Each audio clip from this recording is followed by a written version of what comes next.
everyone, I'm Charlie Tolhurst, and welcome to the Tonight Show podcast for today, the 27th of July, live from, on location this week from Torquay in Devon, down on the southwest coast of England. I'm currently on holiday here, even though I head home tomorrow morning. So, yes, certainly been exploring the culture of Torquay as well, and also some lovely fish and chips. So, certainly it's been a very interesting holiday, and more on holidays a bit later on. I'm joined tonight by my co-host, Labour Party supporter Zach Chambers, to round up all the latest news. Hello, Zach. Hello, Charlie. Hello, mate. Well, we're going to start off with the news tonight, and the news tonight is pretty much going to be to do with Nigel Farage once again being dominated in the spotlight, because it has been confirmed to us just in the last couple of hours that the CEO, Peter Flaverall, the disgraced Coutts CEO, has finally quit after a row over Nigel Farage's bank accounts. Now, the company shut down Nigel Farage's bank account over they claimed was bad views or something. We discussed this a lot last week, but it's really come that he's announced the resignation of Peter Flaverall this evening. It honestly has to be a very interesting saga that's been going on lately. I mean, Zach, what do you make to the last week of controversies surrounding Nigel Farage's bank account? Oh, it's been a bit bizarre, hasn't it? Quite frankly, in my view, it's all been a bit peculiar. For a good reason, to be fair. I mean, this has all been rolled the fact that Nigel Farage has been banking with Coutts for a very long time. Then his bank account got shut down. For whatever reason, sources were briefing to certain organisations, aka BBC, Simon Jack, that it was because he wasn't having the right account or had the correct financial business, and all sorts of things like that as well. Where it turns out to be not the case, and then it got a bit worse from there onwards as well. We found out as well that Farage had been targeted because he was some sort of political person. And all that sort of thing, had different opinions, all sorts of very uncomfortable, quite revelations of Coutts, really. Now, it's been, throughout the last few days, there's been more revelations going on as well. The BBC have withdrawn some of their sources or allegations that Simon Jack received. This Farage's account was shut because of wasn't met the financial criteria.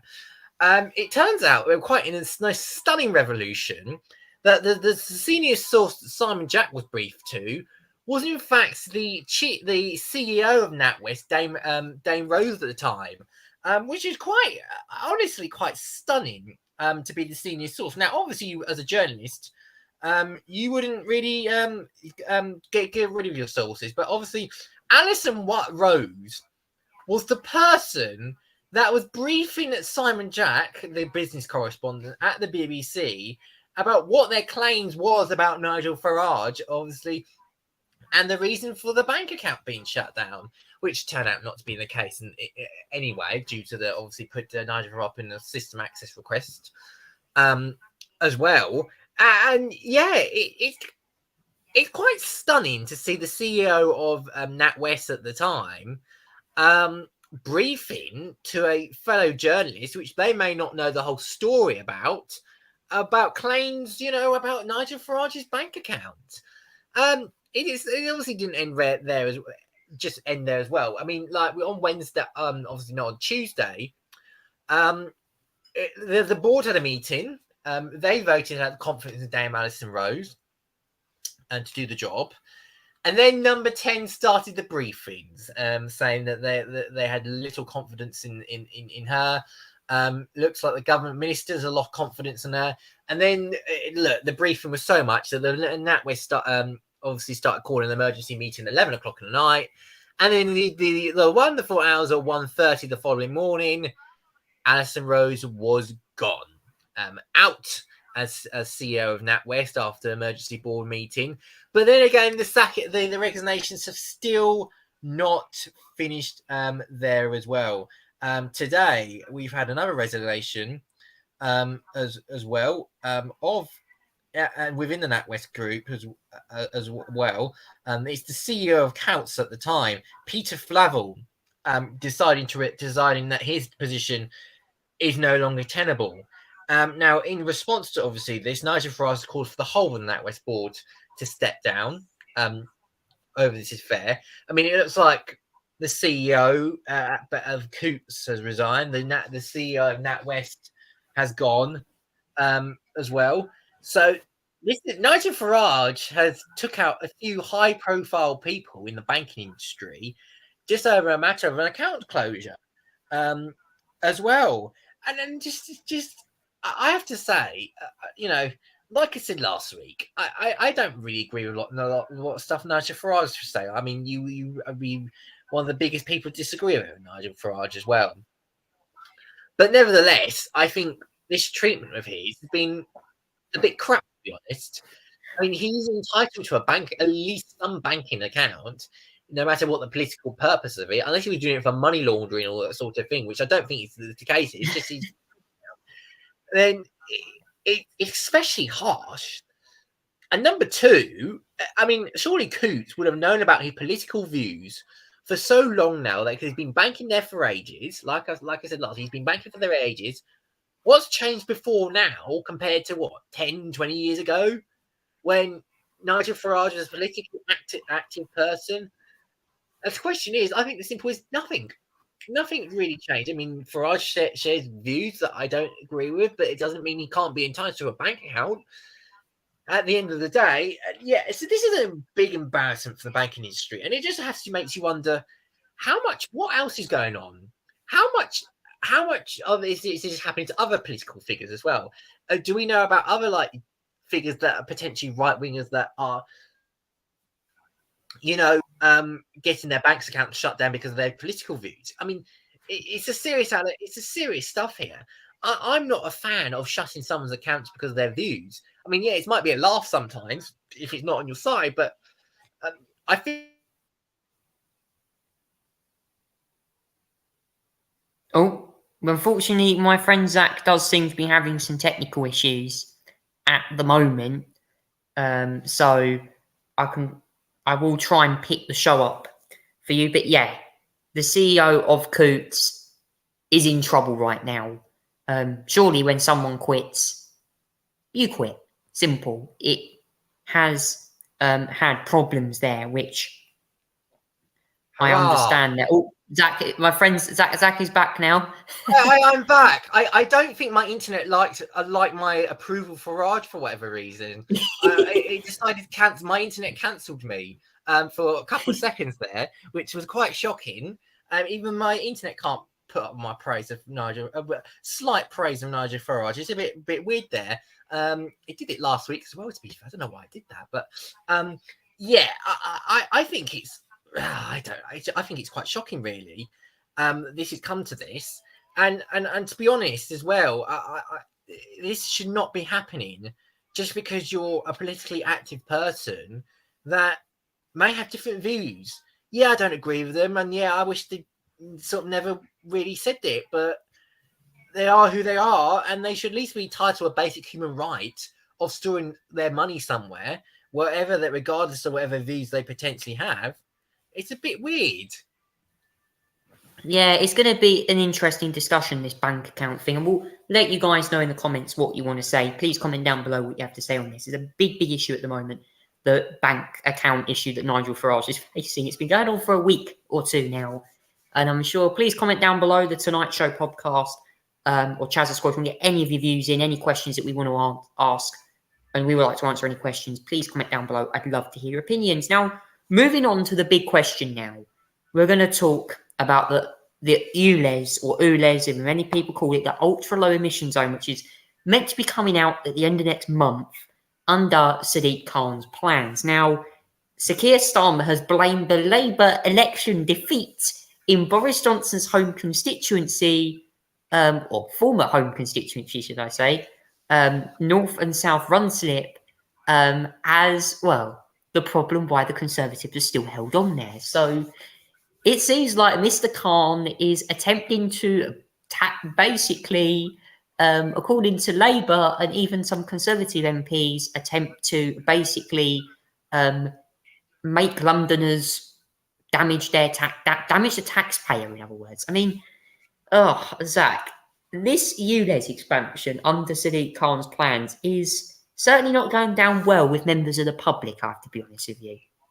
Yeah, I mean, first of all, let's talk about that Uxbridge and South Ruislip election, because I think that's where one of the talking points was. Not obviously for Labour. I mean, they were celebrating winning Selby, Lib Dems winning, David Simmons' old seat as well. Pretty much in those were two victories. All the parties last week got a victory of their own, so some good results for all the parties.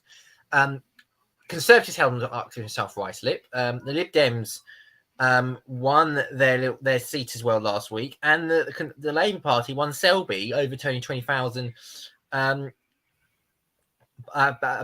20,000 majority there as well. I mean, it was a good result for in some ways all good results. And but let's talk about where Labour have sort of focused mind. They sort of stopped their focusing their minds on Selby, less so about that, where they elected 25-year-old Keir Mather, the youngest ever MP to ever sit in Parliament, and now the new baby of the house, if you want to call it that way.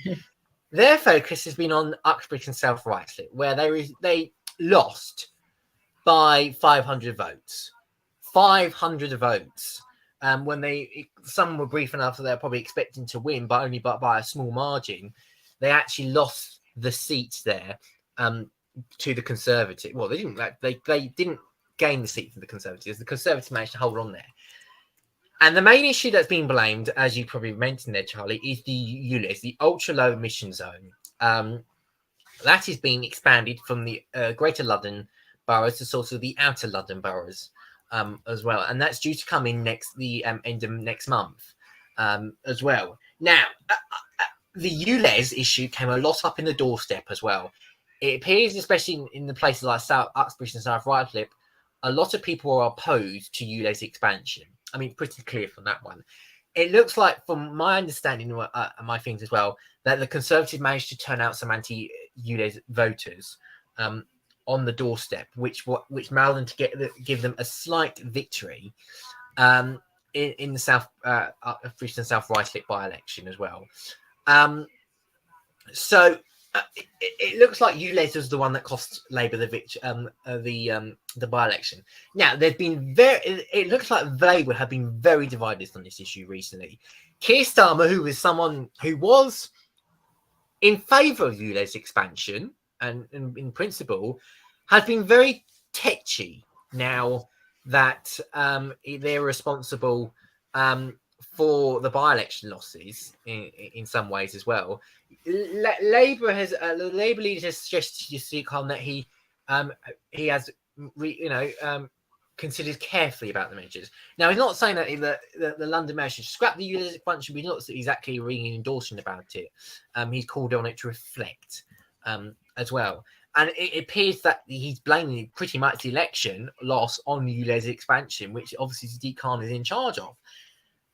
I should point out in some ways the counter-argument of the Labour leader's argument is that in 2020, when the pandemic was ongoing and obviously Transport for London was sort of low on money, there would be trying to find out bailout ways to fund TfL. And I believe one of the contracted things that Grant Shapps signed when Transport Minister or Transport Secretary at the time, and Sadiq Khan was signed as well as part of the agreement to fund TfL, was to do some ways an expansion of the ULEZ zone.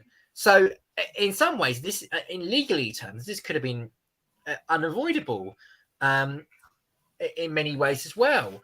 But they're blaming him for the loss of it. Now, Sadiq, obviously, Keir Starmer said the London Mayor should reflect on the ULEZ policy. I mean, Rachel Reeves went further, I think, recently, saying it shouldn't be going ahead at the moment as well. However, as I understand it, Sadiq Khan will go ahead with the ULEZ policy next month. Now, some would say this is a wild move, but I think his tactics on this for Sadiq Khan's going ahead with the ULEZ expansion, regardless of the election loss, is that he don't think it's going to be an issue by the time we get to May or June. Well, I think it's May's London mayor elections next year, which it may not be. So his tactic was to be, let's ride the storm rather than freak out about it and do the expansion. And when we find out that actually most of our motorists not going to be really affected by it, then nobody's going to be talking about it, which is a possibility. I believe 90% of people who are going to be living in the expanded ULEZ zone will not be affected by the new ULEZ zone. It's about 10% of them that's going to probably be affected by it. But from what I understand, he's probably going to look at additional ways to fund the ULEZ expansion and find additional support as well. We know he's run a scrappage scheme at the moment where you get you trade in your car, you get some money on top of that to trade in your car for a ULEZ compliant one. Maybe we're trying to do expanded scheme. Maybe we're trying to find other ways to fund help the poorer families who are affected by this as well. It seems Sadiq Khan's strategy out of this is to ride the storm for now.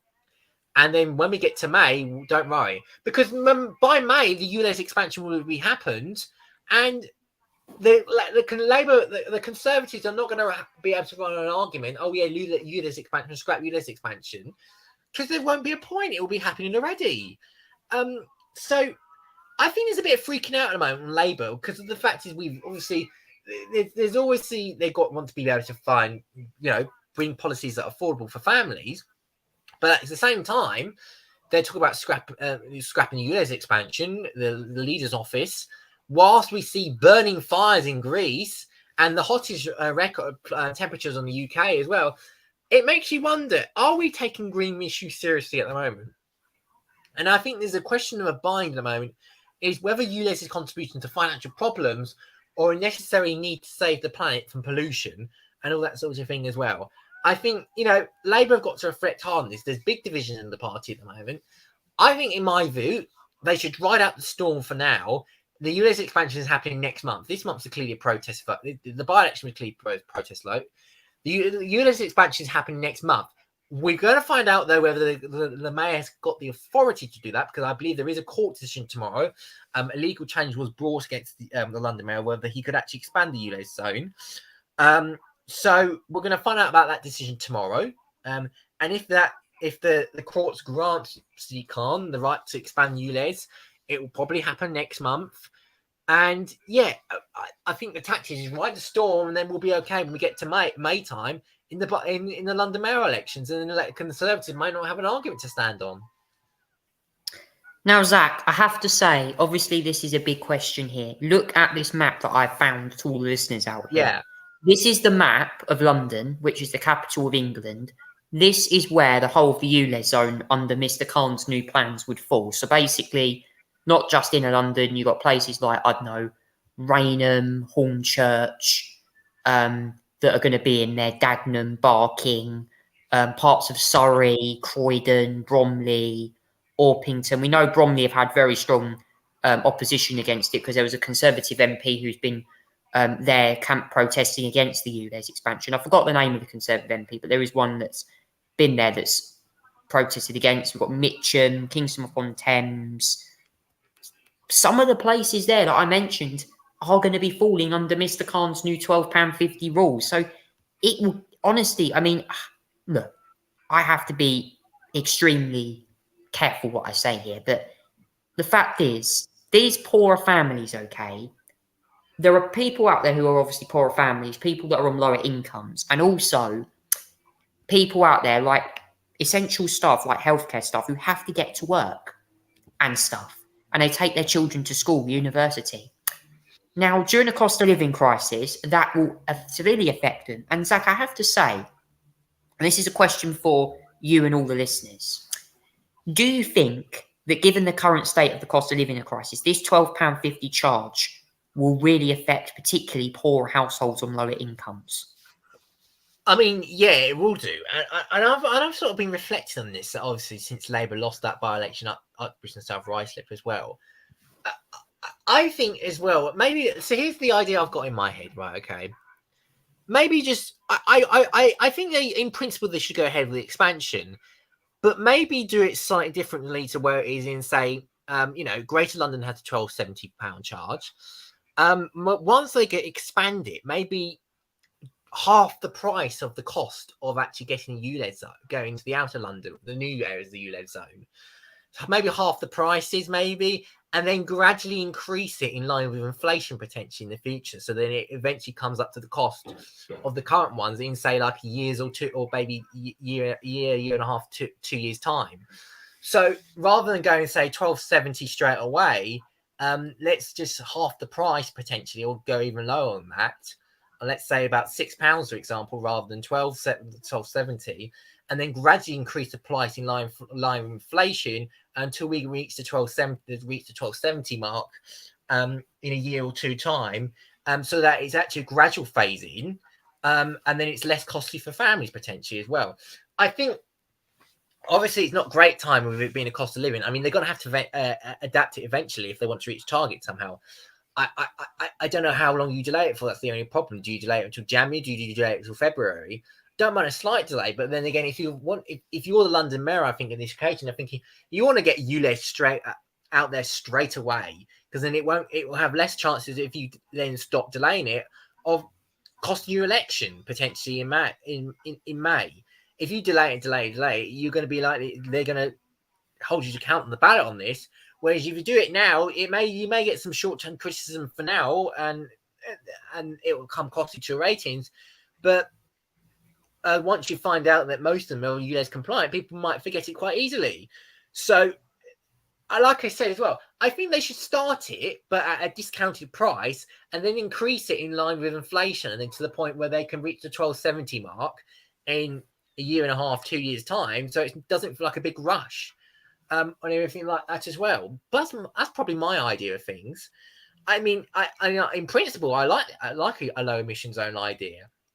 I mean, people are dying off of pollution and all that sort of thing as well. So it's important. I think there is some sort of low emission zone. So I'm in principle of that. I just think you need to find a way to be able to implement it, but also don't affect the cost as well. And if it means a little bit of a discount in the outer areas, or a little bit of a gradual more phase up in some areas, but more but less slower phase out in some areas, but it's not there in others, then fair enough. I think that it's something that I think, if I was Sadiq Khan, I consider going down the route of, for a better implementation of the policy as well. So he's got options, I think, in my view, but I think he just needs to be careful about it. Like I said, if it was me, I'll hold the line and implement it in full now and then. If I was up for re-election in May, then I'd ride the storm out. But again, there's a cost of living crisis. Obviously, like you said, to the doctors, nurses, and everything that has to drive, and they're all low wages and all that sort of thing as well. I completely get their concern. And like I said, I think there should at least be a little bit of a lower cost if they're going to implement this right now. Honestly, everyone who has different views on this can debate this thing all night long and say, "Oh, what's your view? Should you expand ULEZ?" And go ahead. It has got loads of opposition, but Sadiq Khan is not holding back. He seems like he wants to cause Londoners more headaches, I'm sure. But let me know down in the comments below what you think of ULEZ. Now, moving on now, couple more things. We've got a cram show tonight for the content. Just Stop Oil now are next. Oh my God, more protest disruption. They've already stopped a pregnant woman who apparently had to have a baby birth in a hospital. I mean, they're blocking an ambulance. And now I've just learned today that apparently they have been jailed. The sentences were extraordinary. Morgan Trowen, 40, and Marcus Decker, who was suspended over the Queen Elizabeth Bridge for about 37 hours, they have been jailed for, wait for it, 2 years and 3 years respectively, for causing disruption on the Dartford Crossing Bridge last year, the QE2 bridge. I mean, honestly, the bridge was shut for 2 days? Obviously, you can see what they're doing here. These are the pictures of their actions last year. I mean, you got to watch this. I mean, look, these are the activists who I uncovered last year. Look, I mean, honestly, what the hell were they trying to think of? And then there's the protests outside the court. It's quite something. And then we've also got as well the Met Police saying that it's costing him around £7.7 million as well. I mean, these protesters are all out in force everywhere. We see them out on roads, and they were out the other day, and they were pranked by YouTube pranksters and stuff like that. And apparently they tied their arms with two balloons the other day. Zach, I mean, what do you make to the current news of the Just Stop Oil protesters, and also how motorists have actually been dealing with them as well? Yeah, let's start first of all with what's going on with the Dartford one. That their sentences, by the way, they're Marcus Decker and Morgan Trowland. They're the ones that have decided to go up onto the QE2 bridge, or the Queen Elizabeth II bridge, as they call it. And yeah, decided to protest there as Just Stop Oil activists on top of the QE2 bridge. Very scary to watch as well. Now, their sentences have been appealed to the Court of Appeal, and they were sentenced to Trowland was sentenced to jail for 3 years and Decker for 2 years and 7 months, following a trial which they was found guilty, and the judge sentenced him as well. The pair of them are appealing. They're the length of the sentences as well. Their lawyer has said as well, said their jail terms were extraordinary and the longest ever handed down in case of a non-violent protest in the country in modern times. And they said the extent of the tyranny element of the offence was unduly severe, unreasonable, otherwise likely to have a chilling effect on all protests as well. So their argument is not that they committed a crime, it's just that the sentence is too long and all that sort of thing as well. I mean, 2 years, I mean, the road was closed for 24, 48 hours.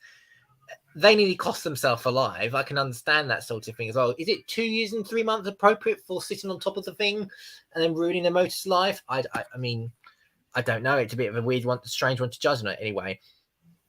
But yeah, I mean, Just Stop Oil have been doing some interesting things this week.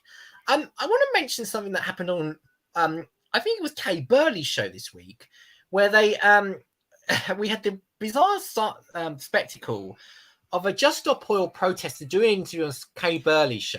I've got a picture. And then Zoe Cohen decided to suspend the Actions group by doing the interview sitting on the floor. Actually, no, seriously. She didn't glue herself to the floor, but she decided rather than sit on the chair, decided to sit on the floor during the interview to make a point. They're saying, I mean, in support of Just Stop Oil and disruption, all that sort of thing as well.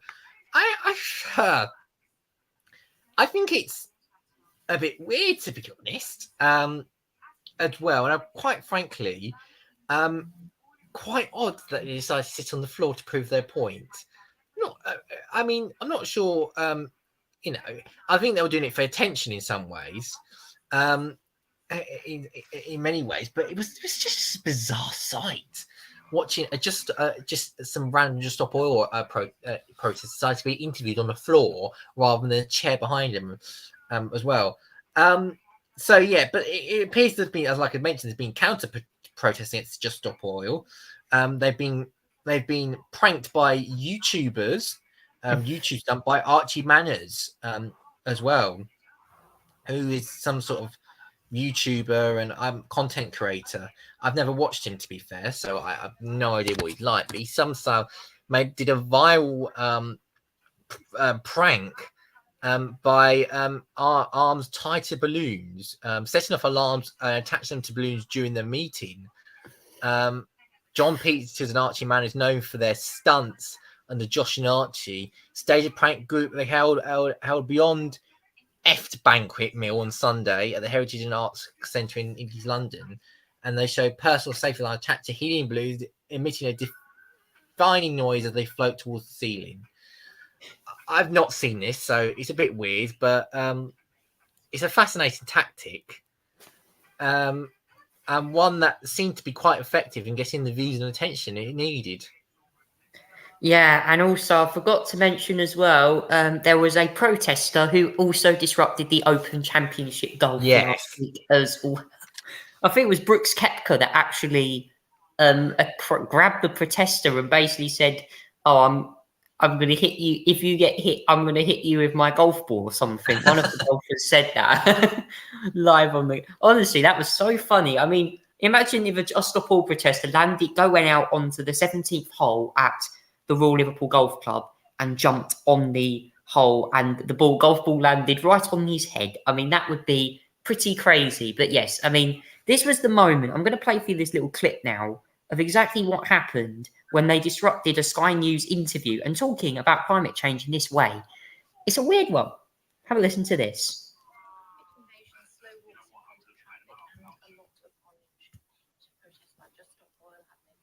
Months now, but are they working, or have they taken their tactics too far when you see scenes like this trying to take a baby to hospital?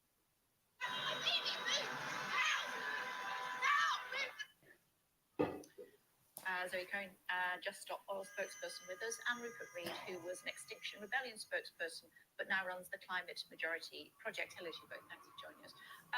You must regret those pictures of them. I'm sure that you didn't support them. Hi, Kate. Thanks for having me on. We're in such an awful position, aren't we?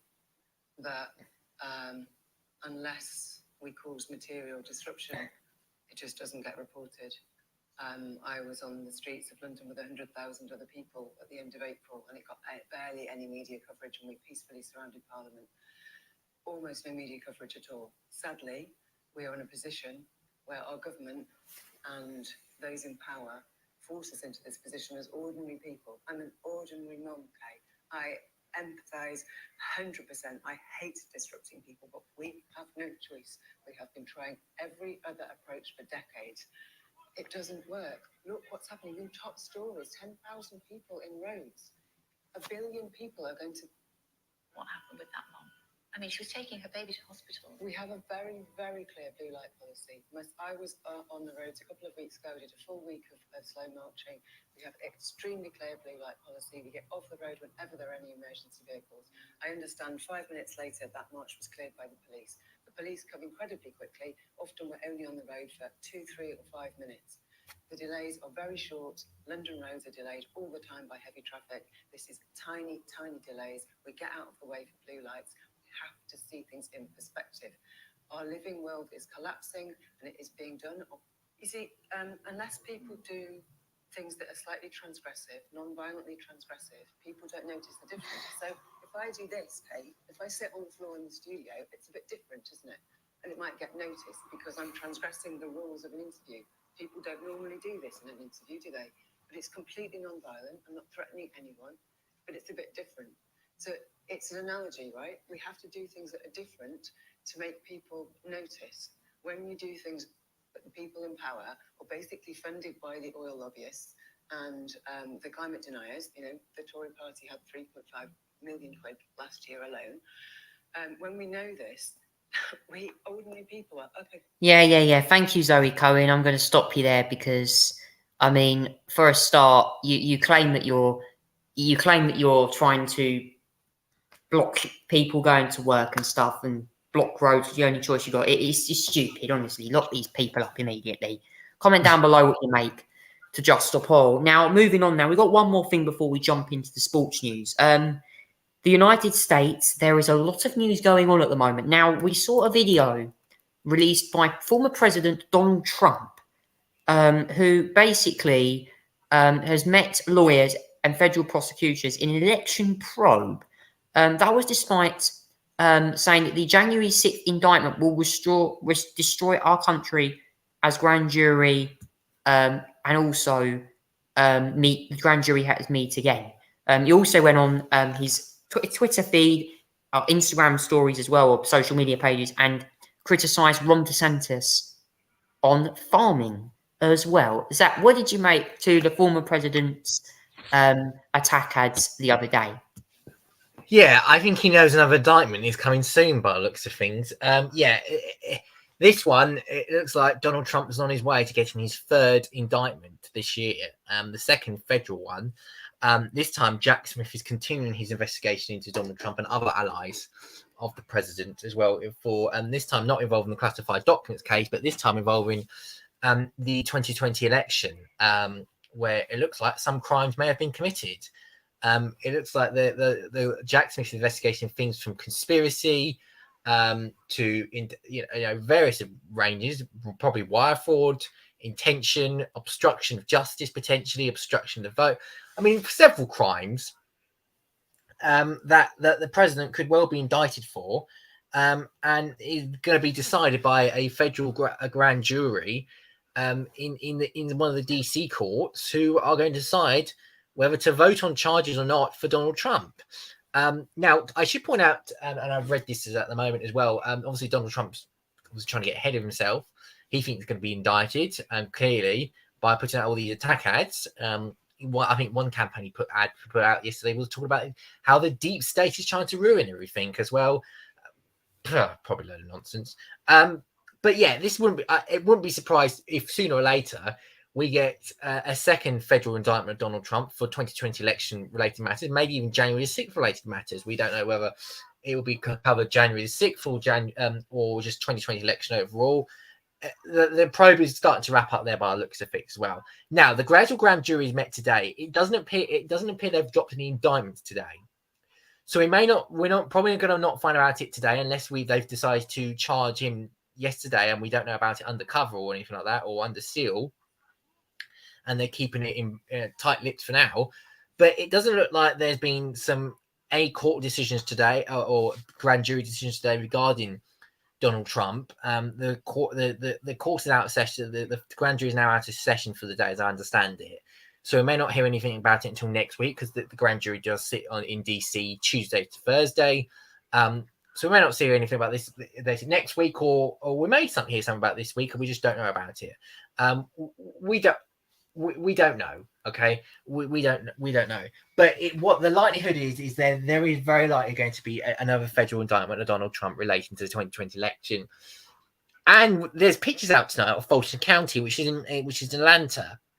Barricades being put up outside the Fulton County court. Now, this may be in preparation of the fact that Donald Trump may also receive another local indictment, this time in Fulton County. Potentially 4 election-related charges as well. You may remember that in 2020, he called up Brad Raffensperger, called for 11. He needed 11,589 something votes, which is one more than we need. That phone call got leaked to the public, and rest is history. It sounds like a conspiracy to overturn an election in Georgia. Charges by Fani Willis, the DA, the district attorney, may be coming soon.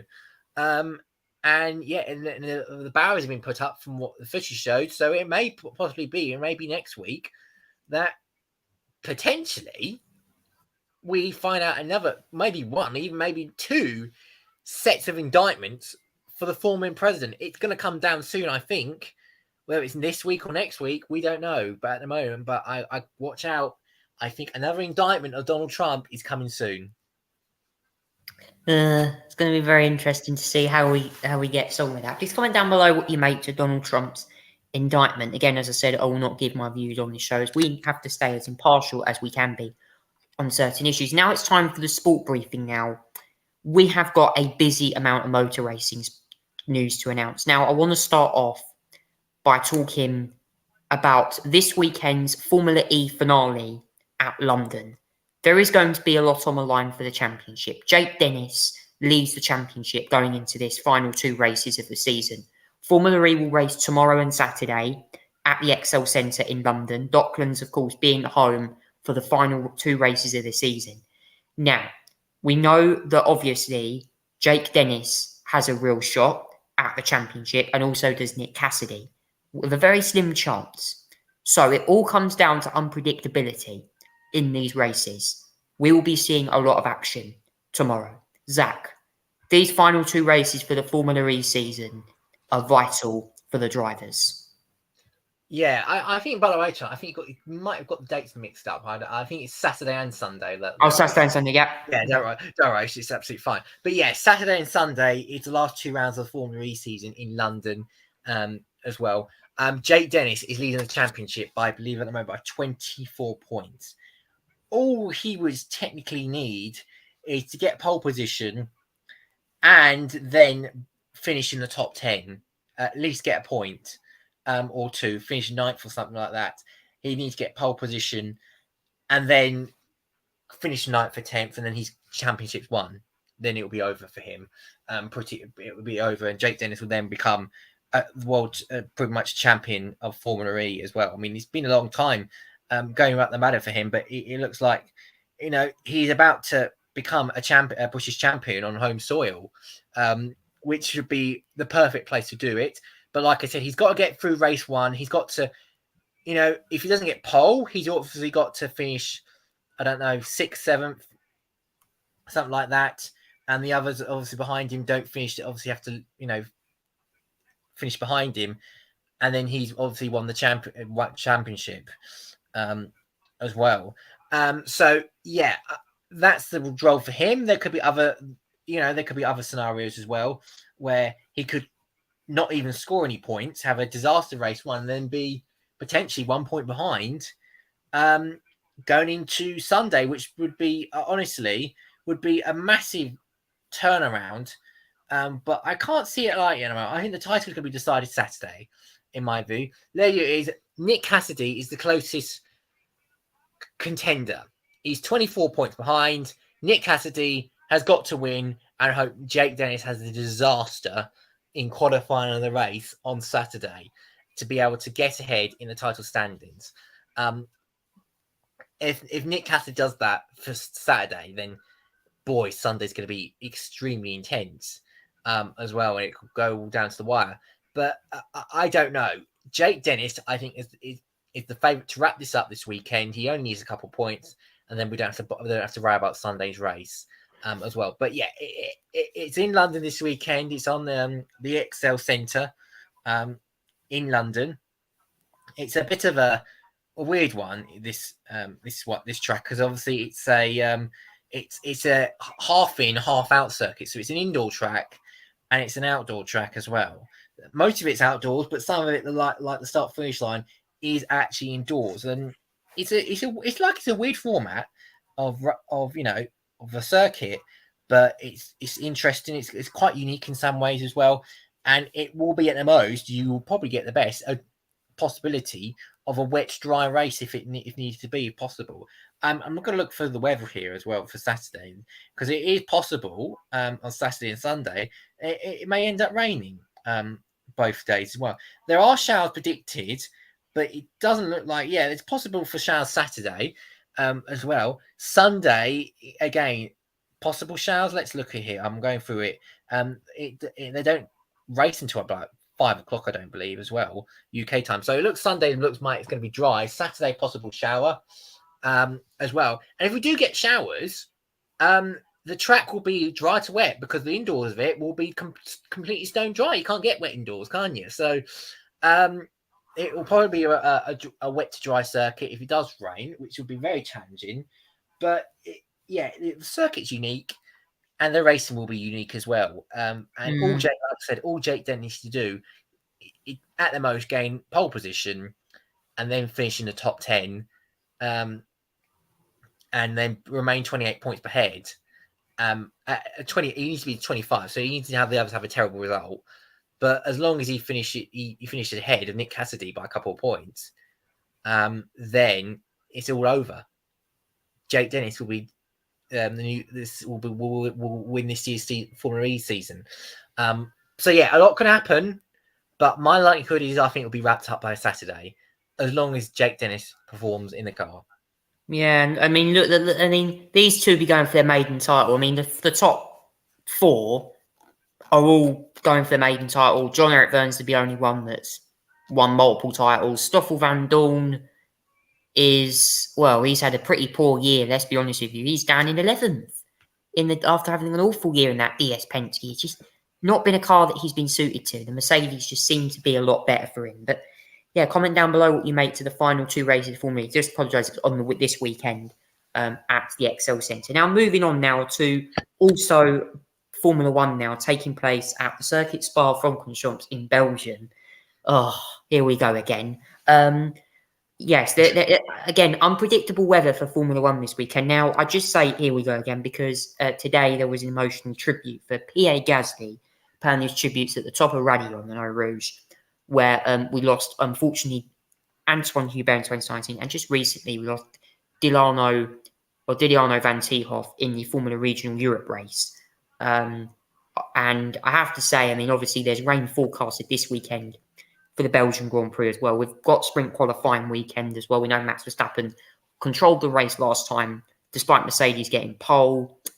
Zach, this is a race this weekend. The circuit, as Spa's had a lot of controversy with horrible accidents over the years at Radion and Eau Rouge. But most recently with that horrible Formula Regional crash that we discussed the other week, a lot of drivers are really voicing their concerns about the safety of that part of the track, and particularly some of parts of the circuit in general. Yeah, obviously it's been, the corner of quite some horrible and quite sometimes tragic accident. Anton Hubert is one of them as well. That driver that got involved in an accident this year as well. I mean, yeah, it's a very, Eau Rouge and Radion are probably one of the fastest bits of corners that you will see in F1. It's also the most gripping ones as well, as you could probably see. But Anton Hubert lost his life there as well. We had that other driver lost their lives in wet conditions as well this year as well. Like I said as well, I think they've tried to tweak those corners a little bit with the improved banking, more runoff if needs to be. And yeah, I think in my view, we've seen accidents caused by I don't think mostly by the corner, but I think by the car. And it's sometimes the way the accident happens that you can't help if someone goes into the side of you and then rips the car park and it goes head on into the side of you, or the driver's side and everything like that. It's bound to have a terrible consequence. But that's the car. We know with this year's accident as well that the conditions wasn't that great as well. Now, looking ahead to this weekend, it does look like it's going to be a wet weekend. And given the history of Spa, it's possible that we may see sessions cancelled, sessions postponed, sessions moved around to fit in, try and get F1 in as well. But will it be safe enough to even to drive on the circuit? I don't know. The FIA are going to have to be, given the obviously recent events as well, FIA are going to have to really tread carefully with any decisions that they make about sessions that go ahead as well. If it's raining, if it's light rain and people can see, then they should go on it. But if it's heavier rain that people can't see, then they should definitely not go on, try and get a session in whilst it's all happening. I think there's going to be a lot of people confused about the rules this weekend, because this weekend is a sprint weekend. So we've got qualifying Friday, then sprint shootout Saturday, and then sprint South Saturday, and then race itself on Sunday. Of course, the qualifying on Friday is going to set the grid for Sunday's race. But we don't know about what happens if sessions gets cancelled and anything like that as well. I think it'll be interesting to see how the rule book is going to be determined. Because I think a lot of people are going to get out thinking, what does this mean if the sprint shootout's cancelled, but the sprint goes ahead? Nobody knows, and that's the problem. So we're going to see a little bit of going to uncertainty if we do have cancellations of some sessions.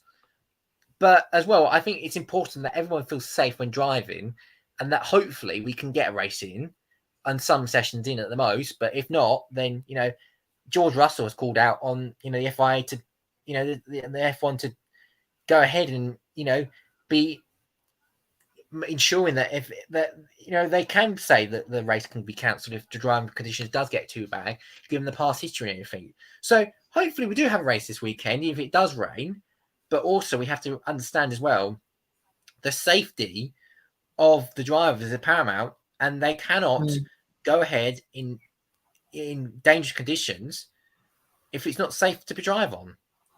Look at 2014. Look at what happened to Jules Bianchi in Japan as an example, when you have conditions that are undrivable, and then he hits a JCB digger because Adrian Sutil's salvo was recovered. It's horrible. And I have to say as well, remember a couple of years ago, they trolled this race and it was bad weather. And I remember very well that they couldn't see a thing, and it was only a couple of not even a race. It's just mad. I don't know. I mean, Zach, before we move on to the next part of the sport update and talk about the football, what did you make to last week's Hungarian Grand Prix? I think it was, I think the race itself was a bit of a shame.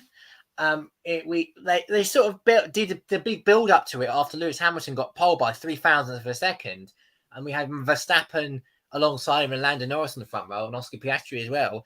So, and I think once Verstappen got ahead into turn one, it just went, they drove off into the distance. Verstappen drove off into the distance, winning by 33 seconds, which is probably the biggest margin this year. As well. So I think it was a bit of a shame in terms of the race as well. Obviously, there was a few surprises up the sleeve as well. I mean, Lando Norris getting P2 was amazing, another great result as well. But I think sort of the way it was hyped up was a bit let down with the fact that Verstappen drove a low distance. How well will McLaren do this weekend, I wonder, as well, given their upgrades? Is this a suitable track for them? How fast is Red Bull going to be? Because this is probably going to be a suitable track for them. I mean, any track's going to be suitable at this rate because Max Verstappen keeps winning every single race. But nevertheless, I'm very interested to see how McLaren do and whether Ferrari have actually gone back on Mercedes as well. Aston Martin has definitely gone back since Silverstone. We know that for certain, looking at their pace. But if it's raining, how well will the team really do in the rain? If it is raining and they do race on a wet track, how well will they do? If it's dry track, how well will they do as well? Are McLaren faster? Have they got enough of a wet weather pace to be able to actually beat one of the Red Bulls? We don't know. But I'm fascinated. It's a sprint weekend as well. So they're going to get one practice at the most, and then we're going to go straight into the qualifying, and then a sprint shootout, and then a sprint, and then the race as well. Not much opportunities for practice. It's going to be fascinating with the format that we've got tomorrow, and qualifying's at 4 p.m. Sprint shootouts at 11 on Saturday. Sprint itself is, I believe, at 3:30. Sunday races at 2, if everything goes to plan. Yeah, that's all the motor racing news this week. Duke has been short on time, so we'll keep you catch up on the NASCAR action next week. Now, I just want to say quickly for the football news, there's been a lot. Obviously, we've had the Women's World Cup on as well from Australia. We know England won 1-0 last week. The Lionesses, I think they're playing tomorrow. Yes. I forgot the name of the club they're playing against. But they're playing let me look at this up actually, because I kind of forgot the name as well. So they are playing Denmark tomorrow. England are that is tomorrow's match as well. Some interesting matches. Let me go through some of the matches that have been going on today actually. A few surprising results. Let's go away. First of all, let's go to Republic of Ireland, second group game, because they played their ones as well. They lost 2-1 against Canada. So Republic of Ireland are now out of the group state, are now going to no longer be able to get through to the knockouts of the Women's World Cup. It was a 2-1 loss for them. It was Connolly and as well Leon and as well Kate McCabe for Republic of Ireland scored their first ever goal in a European in a World Cup. Women's World Cup tournament in the 4th minute as well. Good job by them. Let me go to today's matches. United States for the Netherlands was today's key match. United States, who were one of the favourites in the Women's World Cup, were held to a draw as well, which was very surprising, I have to say as well. The Netherlands did really well to hold on to a draw on the result as well. And I have to say, it's very, very, very interesting on that one as well. I have to say, and it was a good. As you say, Netherlands would come out really pleased at that result. I have to say, is in that one as well. That was a 1-1 draw. The other interesting couple of matches today. So there's a few other matches today as well. Portugal against Vietnam. I mean, pretty much you can predict the winner of that one. Portugal winning 2-0, an easy victory for them as well over Vietnam. And the other surprising result today. The very surprising result today, I have to say as well, was Nigeria and Australia. Nigeria are beating Australia as well by 3-2. That was a very surprising result, I have to say. Nigerians managed to get through to the next round, I think, as a result of that. I mean, fair play to the Nigerians. That's an excellent result, and they should be commended for that. Let me go through the standings overall now. So here we go. So Australia now are in a bit of danger because they have to now win the next match to be able to get through. Canada have also got to win. If Canada win that next match, then Australia are out. Pretty simple as well. But it'll be tricky, I think. But against Canada. So whoever wins that is going to go through. And the other one, whoever loses that other one is going to go out. It'll be very, very poor to see the hosts be knocked out if it comes to that. But I don't know. It possibly will come to that. Who knows? But it would be a surprising result if that does happen.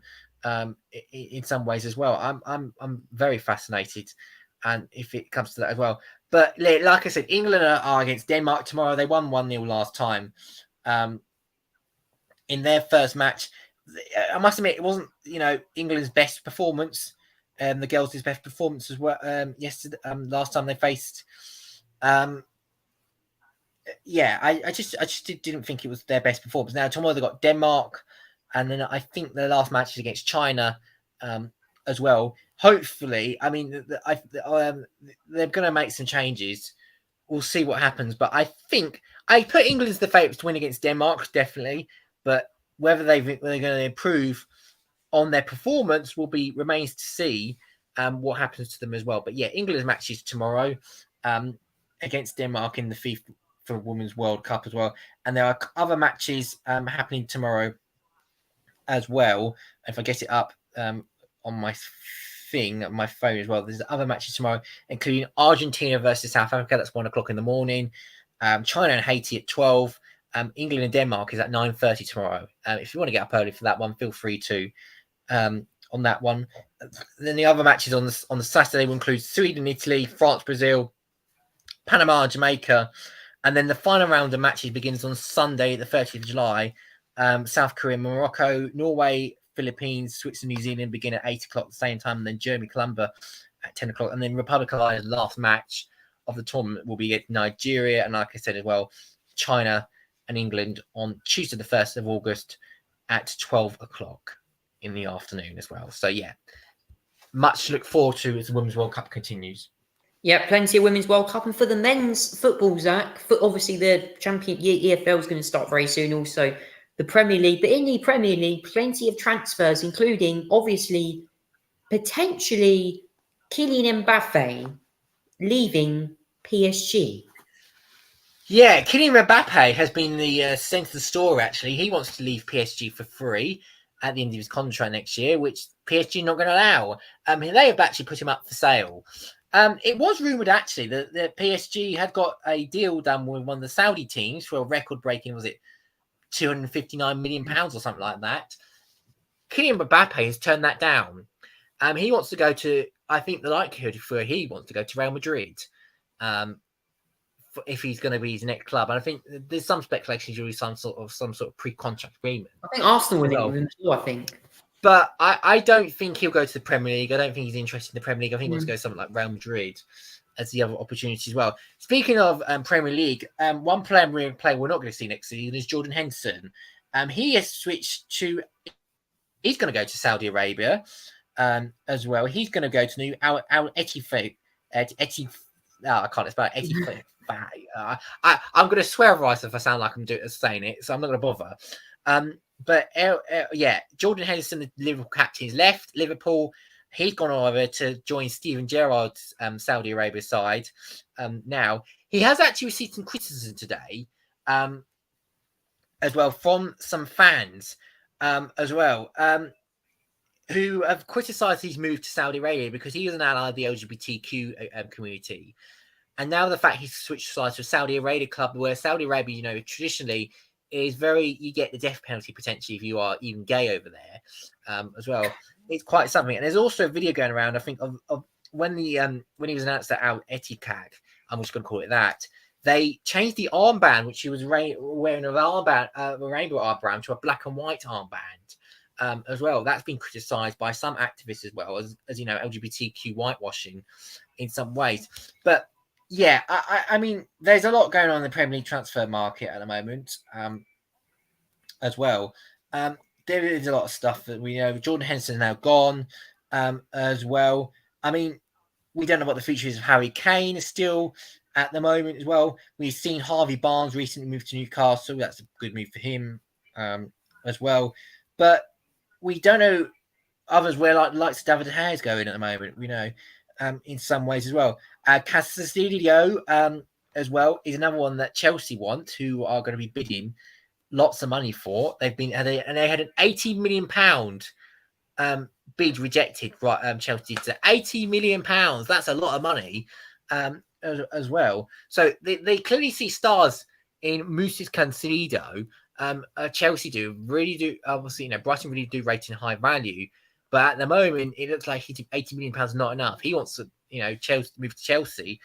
80 million at the moment don't seem enough at the moment. So yeah, looks like another big signing for Chelsea trying to get on the way after selling half their players over the transfer market. It would be very interesting to get a player like him on there who's very confident on the ball, very quick, and it's very effective for Brighton. And losing would be a good deal for Brighton, but he wants to move, and so fair be it. It will be very interesting to see if he can be able to get that move done. It'll probably cost him about £90 million, actually, to be fair. I think Chelsea will get him for. But we'll see the value, keep the value going up and going up and go up. It'll probably be closer to 90 million than 80 million, I expect, on that one. I bet all the Saudi clubs are so rich they want players from England. So that's all I can say on that one. Please comment down below, guys, what you make to latest sports news, including football fans who want to listen to that. Now it's time for Conversation Street. And the summer holidays are officially kicked in now.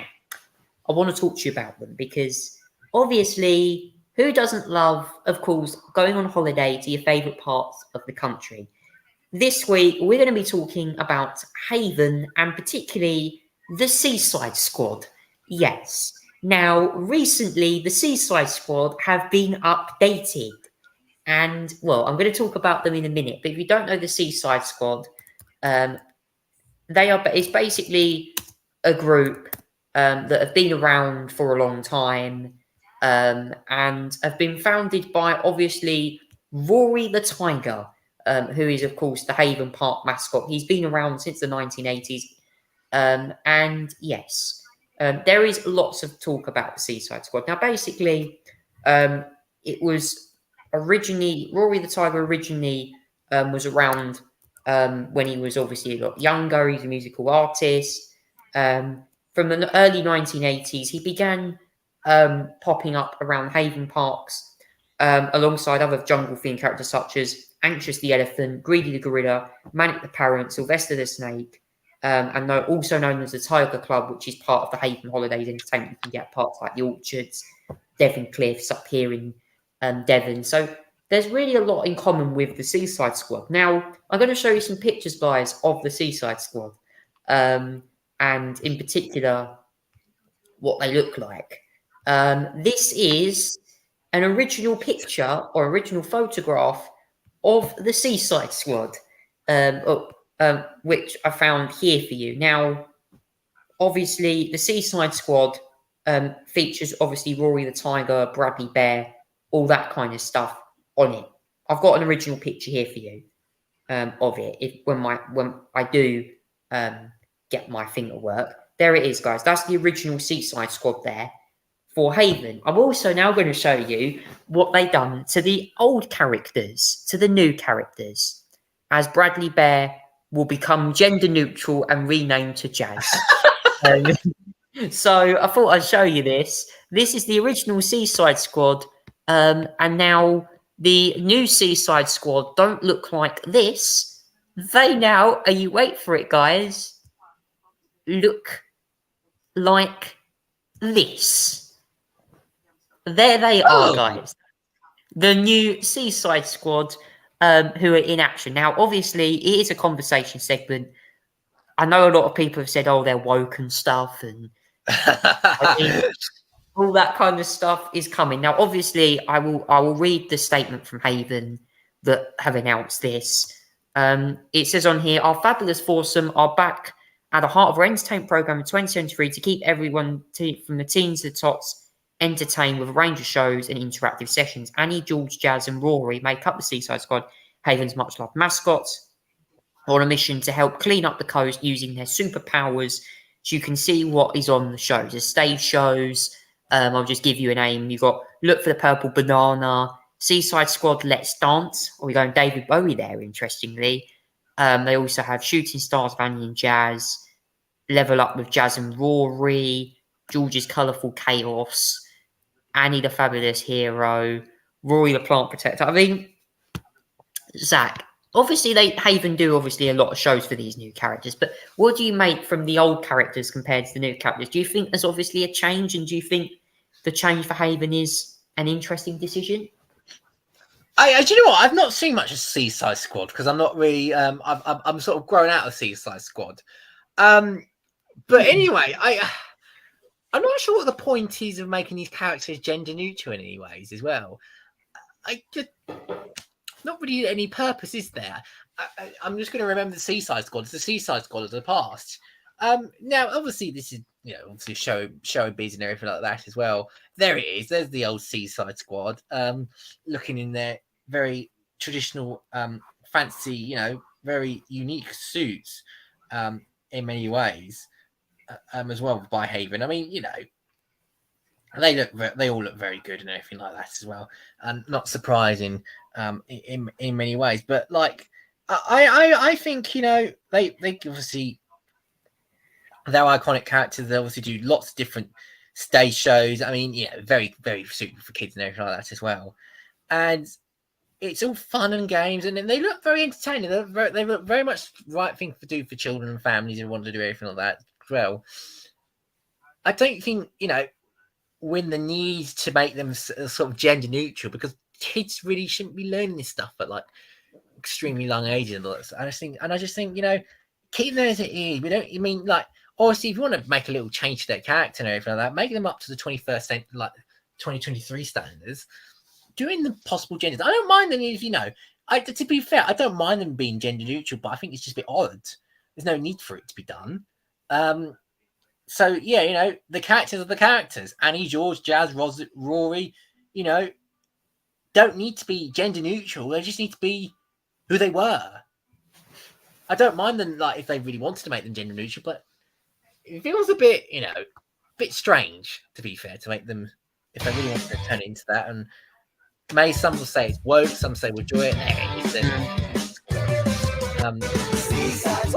I mean, it's weird watching the video and you're like, as well. But yeah, I mean, good. It's a good thing for how families go to, I imagine, as well. And I think many people will enjoy it, no matter what the gender neutral stuff we will talk about is worried about. No, I mean, I'm not worried about it. I'm just a bit bemused, interested by the thought of it.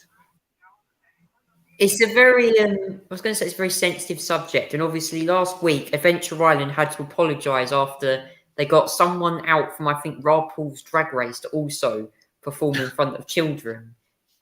Talk about that it was on the news. I was reading GB News and it was on Dan Wootton's show that it got promoted with Lee Anderson condemning the park. I mean, Zach, for a start, I was going to ask you this question before we move on. I mean, obviously Adventure Island had this out. It seemed like it's an interesting discussion, this whole LGBT business. Yeah, apparently, I don't know what it was. So there was a drag artist at Adventure Island. She said she was very disappointed after the theme park refused to host future Pride events because of his performance. This is Crystal, by the way, the drag artist, also male, by the way, I should point out, but obviously dressed in a female drag artist. We know that. As part of it to conceive the South Tennessee Pride Festival, as well. Now, a video of the performance came out, showed him using an angle grinder against a metal plate fixed to his crotch, making sparks fly, which is the whole reason why they probably got out. I must admit, the fact there are potentially kids there is a little bit concerning. Crystal said his act was no different to some entertainers seen on Britain's Got Talent or by pop stars such as Lady Gaga, but was only perceived as sexual because he was in drag. Look, I don't mind drag performances. It's like drag performances, if it's not like too inappropriate. I mean, holding dildos is not the way to be doing, drag artists. I'm sorry to say that, but it's what it basically is. The grinding act was definitely non-starter. It was seeing a family park, and that's just not family entertainment. Yeah, I think there's a fair point in this, right? Okay, drag artists. If drag artists is not inappropriate, then they should be welcome. I'm not. If you want to promote who you are, Pride Month, then very, that's fine.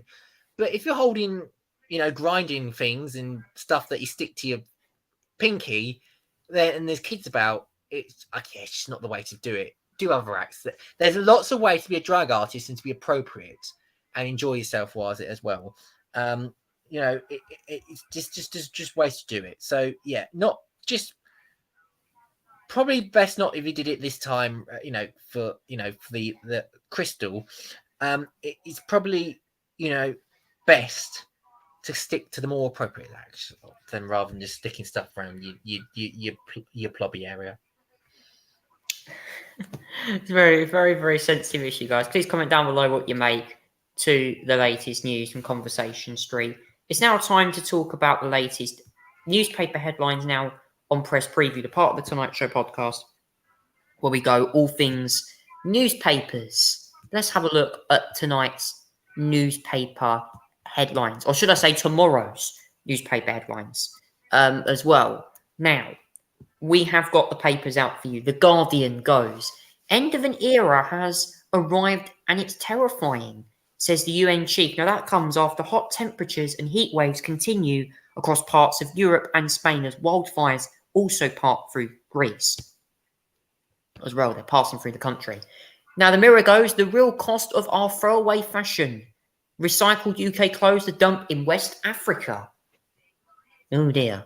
The Eye Weekend goes, for world enters an era of global boiling. The Financial Times, Flaville resigns as Coutts chief after accepting blame for Farage. For her service fell to below the bank's highest standards. Interim boss backs the boss's exit. And the Metro goes, global boiling. Oh, so we've got a new headline that the world's going to end. Certainly, Zach, what do you make to the latest news here? To the latest newspapers. Yeah, well, obviously we are going to die if we all just burn to death or anything like that. So that probably will be the end of the world then, if we all die to death and everything like that. Let's start off with the Guardian. They go for era of global boiling has arrived and it is terrifying, says the UN chief. He's basically did a press conference today.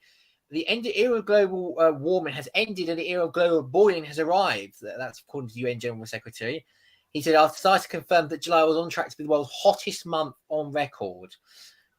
He said, climate change is here. It is terrifying. It's just beginning. It is still possible to limit global temperature rise to 1.5 degrees and avoid the very worst of climate change, but only with dramatic immediate climate action as well. So we haven't even finished July yet, and we're looking for the hottest month on record potentially as well. And that's a pretty kind of scary thought for some people as well. And yeah, it's a very, very, it's a very worrying time that obviously we talk about ULEZ and everything like that, whilst we see the likes of Greece and everything burn as well. We'll get onto that probably in a bit as well. I also want to pay mention as well, and you may see this at the top of the front page as well, Sinead O'Connor, who sadly died yesterday. A very, very sad death. She was an Irish singer, sort of like a poet, and an activist as well.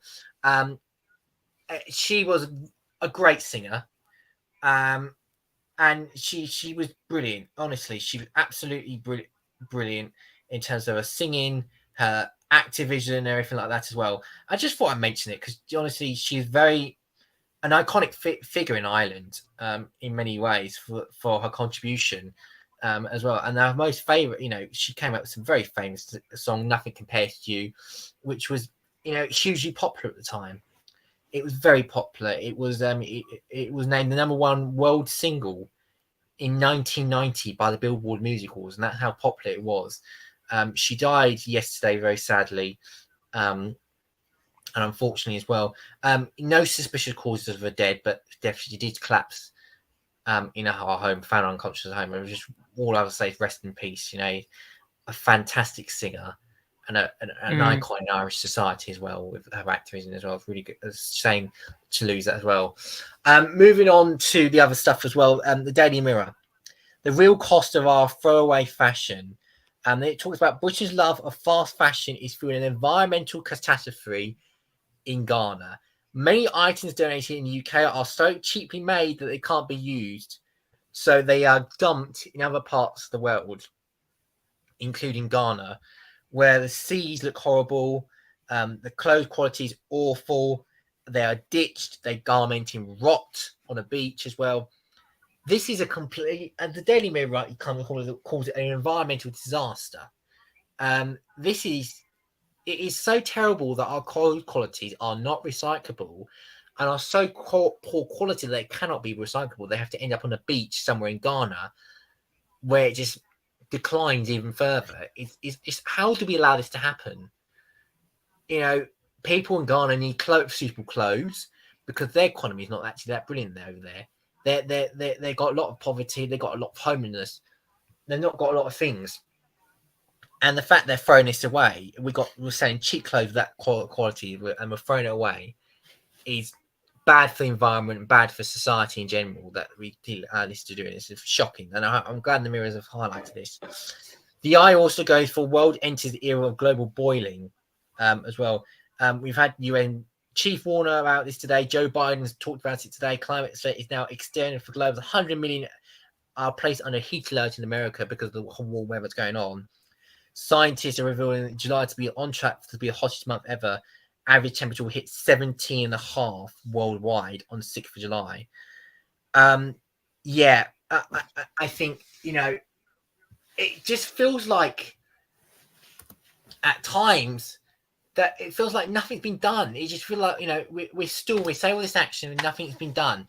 I get it. Cost of living takes priority, but it's still in many ways nothing happens. It just feels like we're just saying all what we need to say and not doing it as much. The Financial Times goes for Flavio resigns as Coutts chief after accepting blame for Farage for this is about obviously the Coutts drama involved shutting down Nigel Farage's bank account. He's become obviously Peter Flower has become the latest victim of this, resigning as CEO of Flower. As well, he takes board ultimate responsibility for bank's treatment of the former UKIP leader Nigel Farage, obviously Reform Party ambassador as well, president as well. The private bank NatWest have been engulfed in cyber crisis, obviously since Farage exposed this really unbelievable decision to to shut down his account, get his account shut down because of his political views. As well, and there's now going to be an internal inquiry into Coutts and NatWest as well by itself and by the financial conduct authorities as well. Quite frankly, this is probably not the end of it. There's probably a lot more to come in this, and it's involved financial penalties for the companies and some decisions that need to be made as well. That I think are going to be upsetting for it as well. Metro goes for, and this is the final paper I believe as well. Coutts and Go, private bank boss Christopher Files account crisis deepens. As well, he left immediately after mutual consent. As well, obviously that's after Daniels and Rowe resigned. As well, Mr. Farage tweeted, "Was only time before Peter Flower stood down. The ultimate responsibility for the rumored debanking me for my political views lie with him. I even interrupted Mr. Flower twice before going public and didn't receive an even acknowledgement." That's what Farage has said. And they also go for global boiling. In fact, there's a picture of some of the wildfires in Greece and the Rose Island. Now, there's a lot of holiday makers at the moment that are stuck on Rose Island and trying to evacuate but they're stuck on the island. Their travel advisors are not being good enough. They're being very poor. They're not giving the correct advice of what to do. The government, I think, as well it should travel advice saying that you should not travel to Greece unless necessary. As well, any parts of Greece that's on fire. Yeah, some very awful wildfires going on at Greece at the moment, Charlie. A lot of innocent people being caught up in this, and they've been having to evacuate. They can't get flights home. And we really do feel sorry as well. The airlines have got to do better. I think the government have also got to do better while giving better travel advice. I mean, but my thoughts are all those that are caught up in the wildfires in Greece at the moment, and seeing that place really getting hot as well. It's really sad to see. I should say one question before we finish. Should Greece go on the red list like hotel quarantine measures did in COVID? Well, I mean, look, there's parts. It's only down to parts of Greece. I mean, there's lots of parts of Greece that's safe to go to, and if people want to travel there, they should go. But I think there's others as well that I think people should not be traveling to, such as Rose Island, that's under fire, and some of the key areas in Greece as well that are potentially really hot at the moment and really dangerous to be going to. Then yeah, really should at the moment really shouldn't be going there. I mean, like especially with some of the islands as well, the roads and everything like that as well. You really got to be careful where you travel. So there's lots of places, Athens probably still safe to go. as well. Place agrees, but right now I don't think it's the time. Would be the time to be going. If you're going to Rose Island, for example. Yeah, that's going to be very interesting. Please comment down below, guys, what you made to all of tonight's content. I just want to say that I thoroughly hope you enjoyed the show tonight. And that is unfortunately all we have time for tonight on the Tonight Show podcast for the 27th of July, 2023, the final show of the month. And I'll be back next week in my usual place at home. And of course, thank you so much for watching the show.